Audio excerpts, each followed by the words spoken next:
নমস্কার বন্ধুরা, আজকে আমি বানাবো নোটে শাক আর বেগুন বড়ি দিয়ে চচ্চড়ি। তো এখানে আমি নোটে শাকগুলোকে ভালো করে বেছে কেটে নেব। আর বেগুনগুলোকে আমি ভালো করে ডুমো, ডুমো করে কেটে নেব। আলুগুলোকে কেটে নিয়ে ভালো করে সব সবজি আর শাক ধুয়ে নিয়েছি।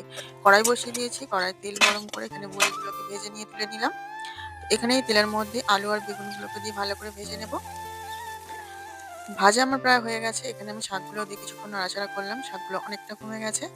তো এখন আমি সর্ষে আর আদা বেটে নিলাম। বাটা হয়ে গেছে। এখন দিয়ে দিলাম। শাকের মধ্যে দিয়ে আমি ভালো করে কিছুক্ষণ নাড়াচাড়া করে নিলাম। এখন আমি স্বাদ মতো লবণ দিয়ে দিয়েছি। জিরে গুঁড়ো, লঙ্কা গুঁড়ো আর হলুদ গুঁড়ো দিয়ে দিলাম। অল্প একটু তেলটা দিয়ে আমি ভালো করে মশলাগুলোকে কষিয়ে নিয়ে জল দিয়ে দিয়েছি। তো এখানে আমার একটা ডিশ ঢাকা দিয়ে দেব। ডিশ ঢাকা দিয়ে সিদ্ধ হয়ে গেছে। ঢেলে নেব। ঢেলে ৫ ফোড়ন, তেজপাতা আর শুকনো লঙ্কা ফোড়ন দিয়ে দিয়েছি। ভেজে রাখা বড়িগুলো আমি এখানে দিয়ে দেব। অল্প একটু চিনি দিয়ে দেব স্বাদের জন্য।